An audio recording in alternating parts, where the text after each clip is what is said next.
Berlari tanpa arah. Bab 106. Sekarang pun bukan karena Yuki pergi. Ini semua karena Ken sudah bergantung padanya. Mulai dari kali pertama mengkonsumsi susu Yuki, Ken jadi tidak pernah mengkonsumsi susu perawat lagi. Setiap hari lebih memilih menangis terus-terusan daripada harus mengkonsumsi susu perawat. Rehan sangat menggunakan Ken untuk mengunci Yuki. Setiap kali Ken menangis, pasti dia berlari dengan kasihan ke dekat Yuki untuk meminta tolong. "Yuki, Ken kasihan banget tuh sedang nangis. Kamu kesana Gi, nyusuin dia." Hati Yuki sama seperti dengan kucing. Sekali mendengar Rehan berbicara seperti itu, dia pasti tidak memiliki kesempatan untuk tidak menyusui Ken. Bayi mungil berkulit putih itu melihat Yuki sudah datang seperti ada telepati. Dia dengan mulut yang terbuka menampakkan keompongannya tersenyum kepada Yuki. Hati Yuki sekejap berubah menjadi lembut entah seperti apa. Cuma melihat Ken. Yuki tidak perlu peduli lagi terhadap segala penghinaan dan kesulitan. "Sayang, anak baik, ayo minum susu. Minum yang banyak." Yuki memeluk anak itu sambil menyusuinya. Terlihat di wajahnya penuh rasa keibuan. Suara yang lemah lembut adalah suara yang dari dulu tidak pernah didengar Rehan. Rehan duduk di sofa, berpura-pura membaca koran. Tetapi matanya tidak berhenti mengintip Yuki yang sedang menyusui anaknya. Melihat anak itu mengkonsumsinya dengan penuh sukacita, hatinya seperti terasa gatal. "Gak usah pura-pura. Mau lihat? Ya udah, lihat saja."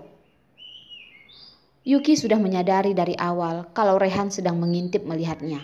Dia pun mencibir. "Yuki, kamu gak usah mikir yang aneh-aneh. Kamu pikir payudaramu itu begitu menggoda? Aku hanya merasa aneh. Apakah susu manusia begitu enak? Kenapa Ken begitu bersemangat meminumnya?" Rehan mana bisa mendengar sindiran Yuki, malah ingin berdebat dengannya. "Kamu?" Wajah Yuki memerah setelah mendengarnya. Dia malas untuk menjelaskan ke Rehan. Dia pun melanjutkan menyusui Ken. Bayi itu akhirnya kenyang, merasa puas dan tidur di pelukan Yuki. Yuki dengan lembut menyanyikan lagu, dengan penuh hati-hati memasukkan Ken ke dalam ayunan tidurnya. Rehan melihat bayi itu sudah tertidur. Lalu dia mendekati Yuki dan berkata, "Yuki, aku juga mau mencobanya." "Coba apa?" Yuki terkejut. "Ini." Rehan menunjuk dan menyentuh bra yang dipakai Yuki. Kamu gak tahu malu ya?" kata Yuki kesal. Dia tidak pernah menemukan lelaki seperti ini. Lelaki yang ingin merebut apa yang seharusnya diberikan untuk anaknya. "Ayolah Yuki, biarkan aku mencobanya. Aku ingin tahu apa yang membuatnya enak." Ken setiap minum terlihat sangat lezat. Rehan terus menyentuh Yuki. "Keluar." Yuki melepaskan tangan Rehan dan mendorong Rehan keluar. Rehan menarik pinggang Yuki dan berkata, "Meski belum pernah meminumnya, tetapi aku telah menjilatnya beratus kali. Ngapain harus malu?" Melihat sepasang mata Rehan, Yuki merasa dirinya seperti sedang tidak mengenakan pakaian sama sekali. Tangan Rehan sudah memasuki pakaian dalam Yuki. Yuki terkejut sampai tidak tahu bagaimana harus melawannya. Brengsek. Rok yang sudah dijahit berkali-kali, kini sudah mulai robek lagi. "Raihan!" teriak Yuki. Sekarang Yuki benar-benar sudah marah. Sekarang dia hanya punya rok yang itu. Raihan sialan.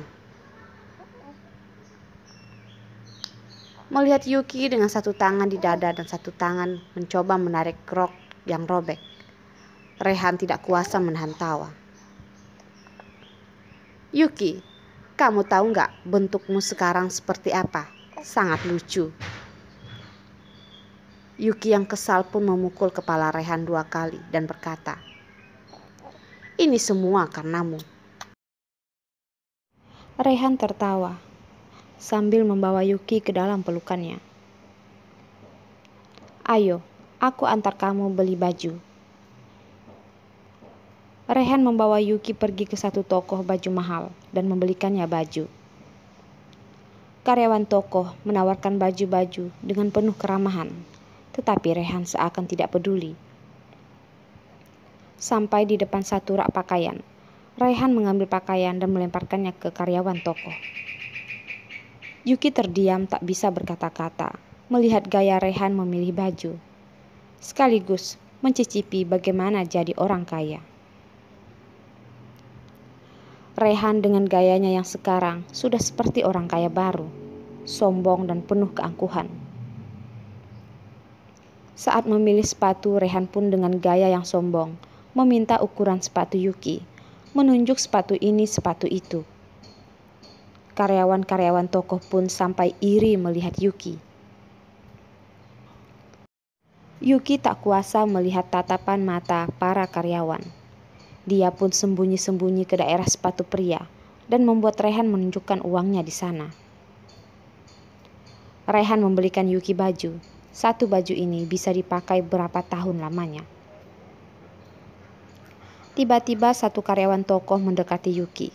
Dia tersenyum dan mengucapkan kata-kata dalam bahasa Inggris. Yuki sedikit tertegun. Dia hanya bisa mengerti kata suami, sepatu pria. Sejenis itu yang lainnya dia tak mengerti sedikit pun. Raihan yang sedang memilih sepatu tiba-tiba mendekat dan berkata, "Kamu sudah memilihkan aku sepatu?" "Apa?" Yuki terbingung. Apakah karyawan itu barusan ngomong? Suamimu sangat berkarisma, sangat cocok dengan sepasang sepatu ini.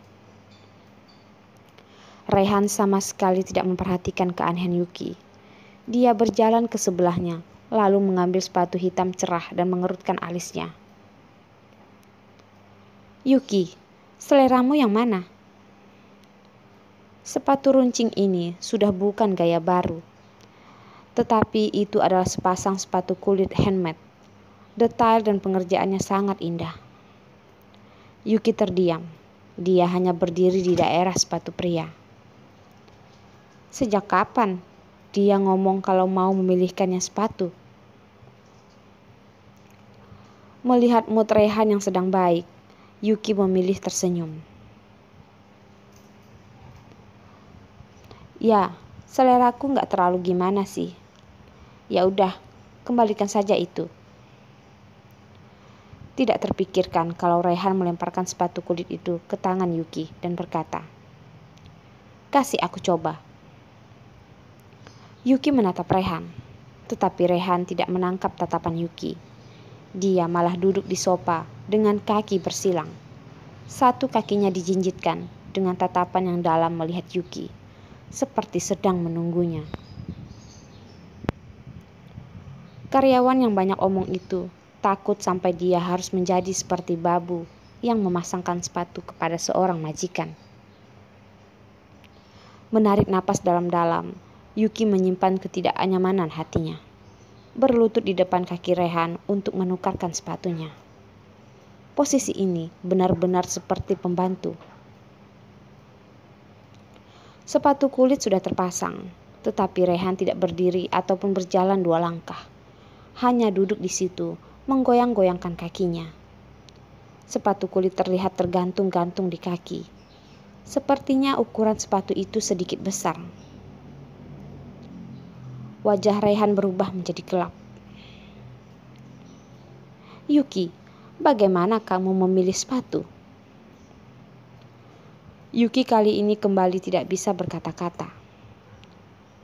Sepatu ini dari awal bukan Yuki yang menentukan bagus atau tidak. Apa kamu tidak tahu? Aku pakai sepatu ukuran nomor berapa? Rehan dengan nada tinggi menegur Yuki. Yuki tidak tahu harus bagaimana menjawabnya. Yuki tidak ada urusan apa-apa. Kenapa harus mengingat ukuran sepatu Rehan? Melihat Yuki yang termenung, Rehan semakin cemberut. Dia bahkan bisa mengingat ukuran sepatu Yuki. Dan wanita kecil ini benar-benar tidak tahu ukuran sepatunya. Sangat bagus. Rehan baru saja ingin meluapkan emosinya. Tiba-tiba mendengar Yuki menggunakan bahasa Inggris memberitahu karyawan tentang ukuran sepatunya. Baru ingat. Wajah Rehan sedikit kalem tetapi masih bersikap dingin. Iya. Yuki menjawab dengan sedikit ketakutan. Sebenarnya Yuki melihat sepatu yang di lantai dan di dalam sepatu ada ukurannya. Wajah Rehan berubah menjadi gelap tadi. Yuki merasa benar-benar tidak bisa dijelaskan. Cuma karena tidak ingat ukuran sepatunya, haruskah sampai semarah itu? Masih menjadikannya seakan pembantunya. Ingatlah apa yang sudah kau lihat. Kali ini aku maafkan. Rehan bersikap dingin.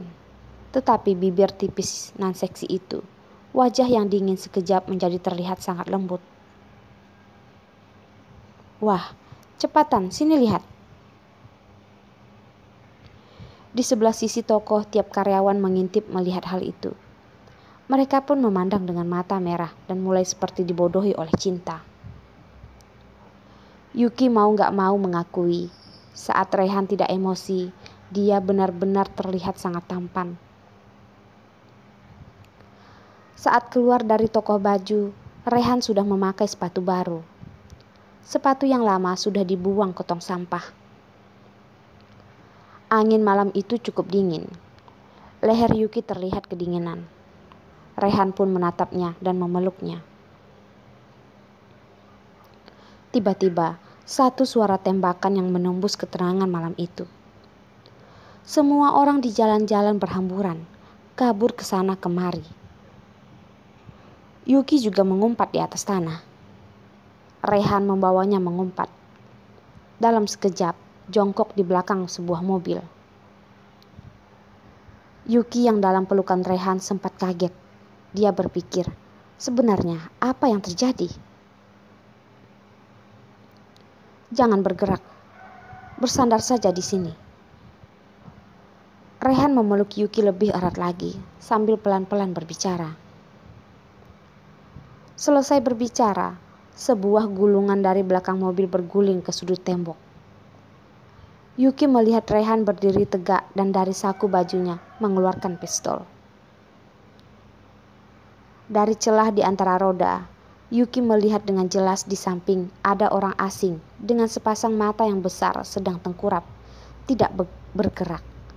Ada darah mengalir di kepalanya dan terus mengalir sampai ke dekatnya. Yuki hampir mengeluarkan suara dan dia langsung menutup mulutnya dengan tangan. Tadi orang asing ini berjalan di sebelahnya dan Rehan. Jika barusan bukan Rehan yang menarik tangannya, sekarang kepala yang hancur itu mungkin adalah kepalanya. Di tengah kebingungannya, Yuki mendengar sekelompok orang Tiongkok menggunakan bahasa Mandarin berteriak pelan.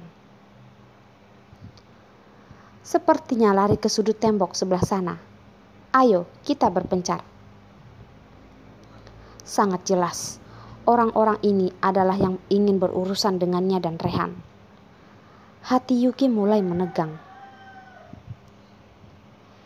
Dia melihat ke arah sudut tembok sana. Rehan masih berdiri di sana. Jika bukan karena Yuki tahu Rehan mengumpat di sana, dia mengira itu adalah sebuah pohon.